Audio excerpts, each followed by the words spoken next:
ఎందుకని మేబీ మీ మనసు సున్నితం ఎదుటి వాళ్ళతో మాట్లాడితే వాళ్ళ నుంచి వచ్చే మాటలు మిమ్మల్ని మీరు ఎక్కడ హర్ట్ అవుతారా అని మీరు ఆ లైన్ మెయింటైన్ చేస్తారా? అంతే మేడం. మనం చెప్పింది వాళ్ళకి నచ్చదు. వాళ్ళు చేసేది మనకు నచ్చదు. మనం ఎందుకు ఎవరి విషయాల్లో ఇంటర్ఫియర్ కావాలెందుకు? నేను 100% బోల్డ్‌గా ఉంటా మేడం. మీరు బోల్డ్ బోల్డ్ అంటేనే చాలా సున్నితంగా అనిపిస్తున్నారు నాకు. నేను బోల్డ్‌గా ఉంటా. ఎందుకంటే మీరెక్కడ హర్ట్ అవుతారని ఎదుటి వాళ్ళతో మీరు మాట్లాడట్లేదు. నేను నా మనసులో ఏది ఉంచుకోను. మీ పట్ల నేను అవ్యాజమైనటువంటి ప్రేమానురాగాలు కలిగి ఉంటాను. హ్మ్. మీరు నా మనిషి అనుకుంటాను. మీరు నా వారు అనుకుంటాను. మీరేదైనా ఒక చిన్న విషయం చెప్తే నేను అది నా పని అనుకోని చేస్తాను. హ్మ్. అంతటి స్వభావిని నేను. చాలా మృదు స్వభావిని, అల్ప సంతోషిని. హ్మ్. చాలా అల్ప సంతోషిని నేను. నేను ఈవెన్ ఇమ్మీడియేట్‌గా ఎమోషన్ అయిపోతాను నాకు. హ్మ్. నాకు ఒక మనిషి బాధపడుతుంటే నాకు విపరీతమైనటువంటి ఆందోళన కలుగుతుంది నాకు. హ్మ్. అలాగా ఎవరి దగ్గరికి ఎందుకెళ్ళను. నేను మన షూటింగ్‌కెళ్తే గూడా నేనొక పేపర్ తీసుకెళ్తాను, న్యూస్ పేపరు. ఒక బుక్ పట్టుకొని పోతాను. హాయిగా నా పనేందో నేను చేసుకుంటాను, కూర్చుంటాను. ఎవరైనా పలకరిస్తే తప్ప నేను పలకను. వాళ్ళేమైనా అనుకోని. ఇదే విషయాన్ని నేను కొంతమంది దగ్గర ప్రస్తావించాను. ఆ! ప్రస్తావించి మీరు చేస్తూనే కరెక్ట్ సార్ అన్నారు. సంతోషం అనుకున్నా. సరే ఎన్నేళ్ళని చెప్పొచ్చు ఇండస్ట్రీకొచ్చిన దగ్గర నుంచి ఇప్పటిదాకా? 2012 జనవరి 31న రిటైర్ అయ్యాను నేను. హ్మ్. ఆ రోజున రిలీవ్ అయ్యి బయటకొచ్చాను. హ్మ్. 2017 ప్రాంతంలో నేను సినిమాల వైపొచ్చాను మేడం. హ్మ్. అంతకుముందు సీరియల్స్‌లో అడపాదడపా సీరియల్స్‌లో చేసేవాడిని. హ్మ్. వాళ్ళు నాకు కొంతమంది "సార్ మీరు బాగా చేస్తున్నారండి. మీకు మంచి ఈజ్ ఉంది. మీకు మంచి ఫ్యూచర్ ఉంటుంది. సినిమాలో ట్రై చేసుకోండి. మంచి క్యారెక్టర్స్ పడితే హ్మ్. ఒక్కటి, 2 క్యారెక్టర్స్ మంచివి పడ్డా కూడా మీరు ఎస్టాబ్లిష్ అవుతారు సార్. ఆ విధంగా ట్రై చేసుకోండి. హ్మ్. సీరియల్స్ చేయండి. సినిమాల వైపు ఎక్కువ మీరు కాన్సంట్రేషన్ చేయండి సార్" అని హ్మ్. ఒకరిద్దరు దర్శకులు వాళ్ళు నన్ను సీరియల్స్‌లో మీకు తెలుసు కదా మేడం. హ్మ్. రిపీట్ చేసేవారు నన్ను. హ్మ్. ఒక లాయర్ క్యారెక్టర్ వచ్చింది. లాయర్ క్యారెక్టర్ మనం చేసాం. హ్మ్. అరే! ఇతను బాగా చేస్తున్నాడు కదా! ఇతనికి లాయర్ క్యారెక్టర్ ఇచ్చి పాపం పోన్లే మళ్ళా సర్దుద్దాం. హ్మ్. ఇంకొక 1 మంత్ తర్వాత డాక్టర్ క్యారెక్టర్ వచ్చింది. మురళీధర్ వీరు. హ్మ్. హ్మ్. సార్ నేను మన లాయర్ క్యారెక్టర్ సార్ డైరెక్టర్ గారు చెప్పాను సార్ మీరు రండి సార్. అదేదైనా ఉంటే ఆయనే చూసుకో ఎన్ని రోజులైంది సార్ మీరు చేసి? నెల. ఏ సీరియల్ ఎప్పుడో మర్చిపోతారు నెల అంటే రండి మీరు రండి. ఆ! డాక్టర్. డాక్టర్ అయిన తర్వాత మళ్ళీ ఇంకో రోజు పెద్ద మనిషి వస్తది. హ్మ్. ఓ 20 రోజులకే వస్తది. మురళీధర్ వీరు.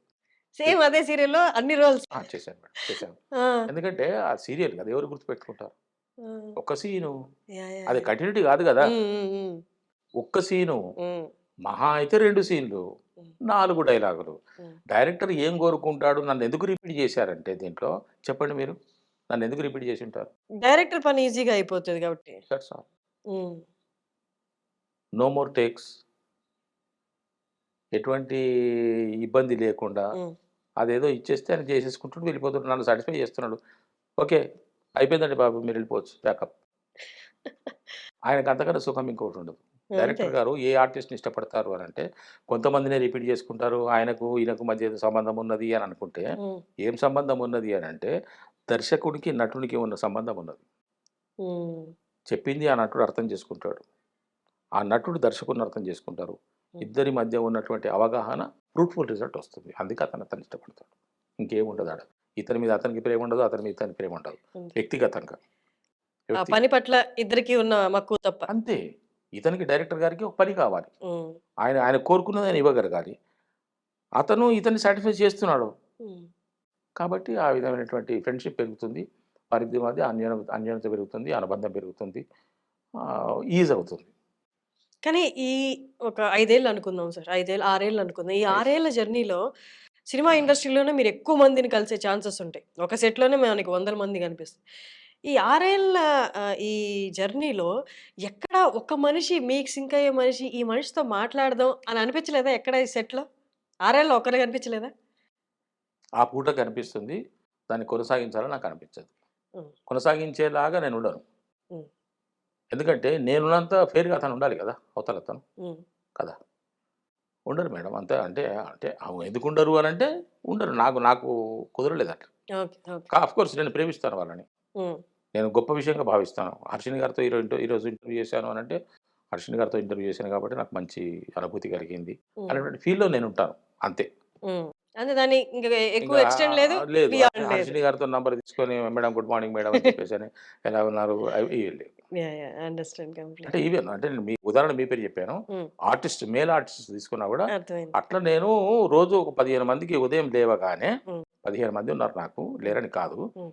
15 మందికి ఉదయం లేవగానే తెలుగులో జై శ్రీరామ అని పెడతాను. హ్మ్.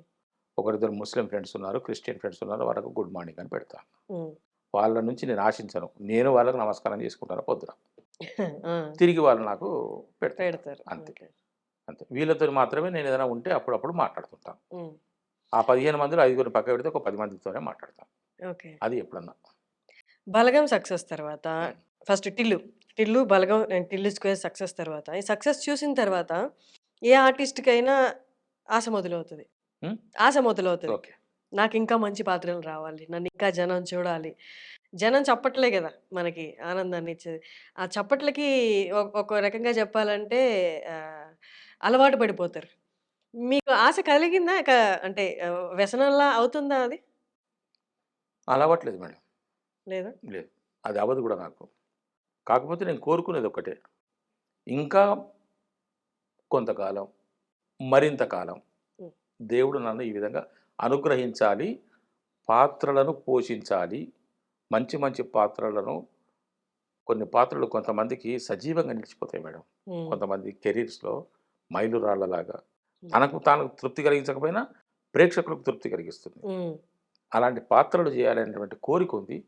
ఆ పైన భగవంతుడి ఇష్టం.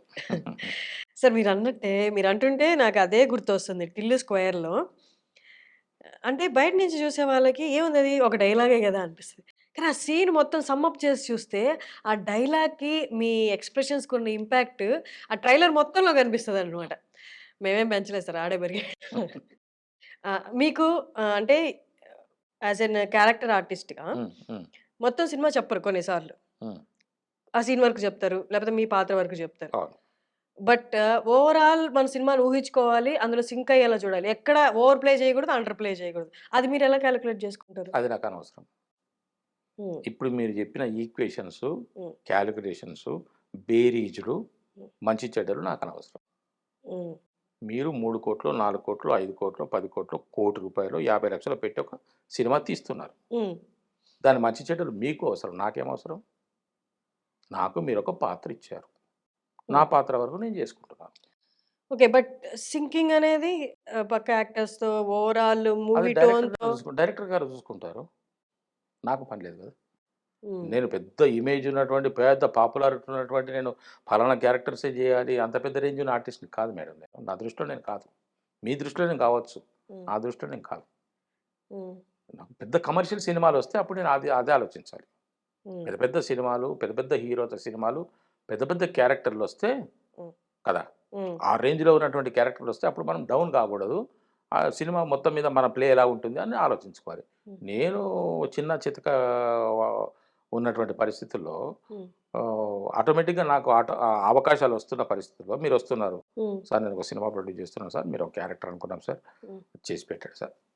చేసి పెట్టండి సార్ అంటారు. హ్మ్. ఎన్ని సీన్‌లు మేడం? సీన్‌లంటే ఒక 6-7, 8 సీన్‌లుంటాయి సార్. హ్మ్. కానీ సినిమాల మీద ఇంపార్టెంట్ క్యారెక్టర్ సార్. హ్మ్.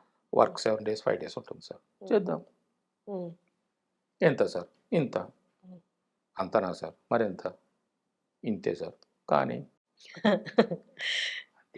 కానీ అంతవరకే ఎళ్తున్నాను మేడం. నన్ను చాలామంది ప్రశ్నిస్తున్నారు. హ్మ్. క్యారెక్టర్ చూసుకొని వెళ్ళండి. లేకపోతే మంచి క్యారెక్టర్ చూజ్ చేయండి. బ్యానర్ చూజ్ చేయండి. హీరో గారిని చూజ్ చేయండి అని అంటున్నారు. హ్మ్. వాళ్ళు సహృదయతతో నాకిస్తున్నటువంటి సలహాలు, హ్మ్. జాగ్రత్తలు హ్మ్. కూడా. హ్మ్. కానీ నేను అవి వింటూ హ్మ్. సరే అది వాళ్ళ ధోరణిలో వాళ్ళ హ్మ్, మనసులో అలాగ అనిపించిందేమో. హ్మ్. కానీ అంత దూరం వెళ్ళాల్సిన పని లేదు. హ్మ్. అవకాశం వచ్చింది చేసుకున్నా.